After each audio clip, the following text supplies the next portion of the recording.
pass, so he couldn't take from Social Security. Even though he had over $1.1 million in his 401k, he still had debt on his car.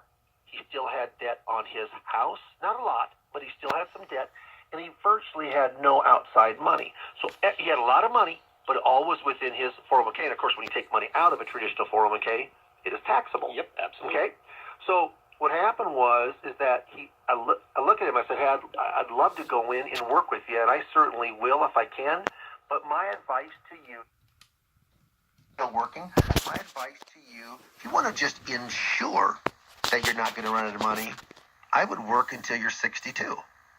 I said I would work 2.5 more years. I'd start pulling Social Security when you are 62.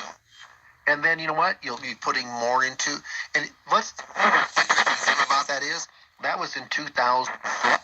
If he would have worked until, so he's been with me 13 years. So if that would have been, if he would have, and I would have tried to have his 401k less aggressive, because he probably was in 90% stocks, which I thought was very aggressive thinking about retiring. Sure. But I mean, to this day, he thanks me because preservation mode, and he had friends that lost more than 50% of the amount that they had, and we lost some. We had some in the market. Sure. But we only lost about 11 or 12% over his entire amount because of the capital preservation that we kind of enacted within the plan. So I'm just telling folks, if they're kind of thinking about retiring, they're getting in that mindset that I'm gonna retire pretty darn soon in the next couple 1, 2, 3 years.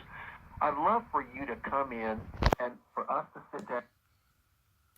Ideas, some choices, maybe some alternative investment planning that might go in and have some help on preserving your portfolio. Sure. I know we're kind of getting up against the clock here, Dave, but let's talk about emergency funds or an emergency fund, and really how much of a role that plays in, again, if it was an unplanned retirement. I mean, how important is that?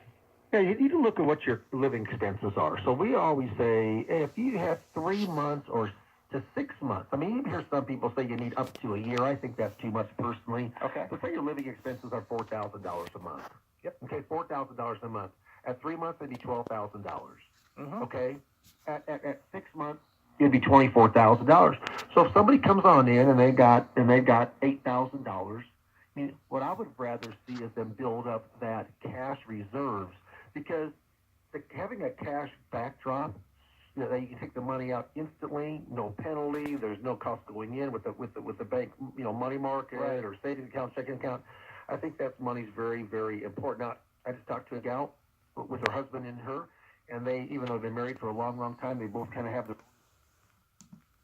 very well, again, very, very well financially. But she says, anytime that I have cash less than $75,000 in the bank, I start feeling uncomfortable. Wow. I said, so what are you earning on that? Oh, she said, oh, nothing. But see, for her, it's knowing that I've got that to fall back on. It economically good sense? No. We can certainly have the opportunity to put that money, even on some type of a capital preservation or some type of a guarantee that has contractual guarantees, could go in and earn more, but that's where she feels comfortable with it. You know what? Then that's where she should have that money. Absolutely. Again, it's all about comfort too, Dave. And Yeah. One of the things that you can really help us do is create that comfort. You give us that cushion, so to speak, of knowing there's a solid plan put together. No, that's right. Open up the phone line. Let's do it. So if you call during the show and you're one of the next 5 callers, we're going to offer you a complimentary financial review of your entire financial and retirement plan. Now, there's no cost for the visit. It's simply a chance for you to get educated about your money so you can make the best financial decisions for yourself moving forward. So here's what we found. Most people don't really have a true understanding of these 3 basic things. They don't really understand how much unnecessary risk they could be taking with their financial estate, just like we were talking earlier in the show, Steve. Mm-hmm. They don't know also, secondly, they don't know how much their investments really cost them in fees or charges. The steps to maximize their Social Security income. So what we'll do, we'll sit down with you and we'll help you understand these 3 very important, but many times misunderstood issues. Now, many of our radio listeners who go through the process, they eventually become clients, but others don't. The process isn't intended or designed to turn every listener into a client. It's just an extension of the financial education that we try to offer in the show. So if you call during the show, you're one of the next 5 callers, not only get the financial review and the second opinion package that we've seen others charge hundreds of dollars for, but when you come in, you'll also get your customized 11-page Social Security report and copy of the 401 Survival Guide. So call now, and we'll make time on our calendar to meet with you and give you this complimentary financial roadmap and answer that you may have.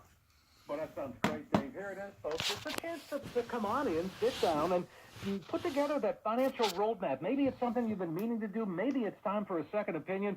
Well, Dave Pimper can really help translate for you a lot of complex financial world into something that's very clear and easy to understand. Here's your chance to get a true practical. They're easy.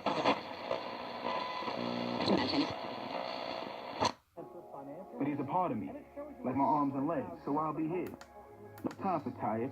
Nothing can disable this love. He needs me, but I'm the lucky one, even though I need help now and then.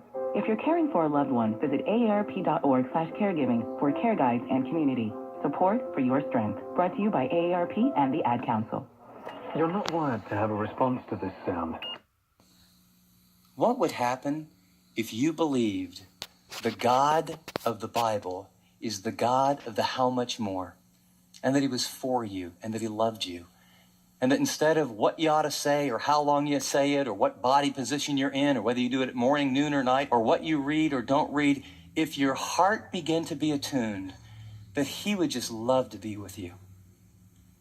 And he's not down on you. And he wants to bless you.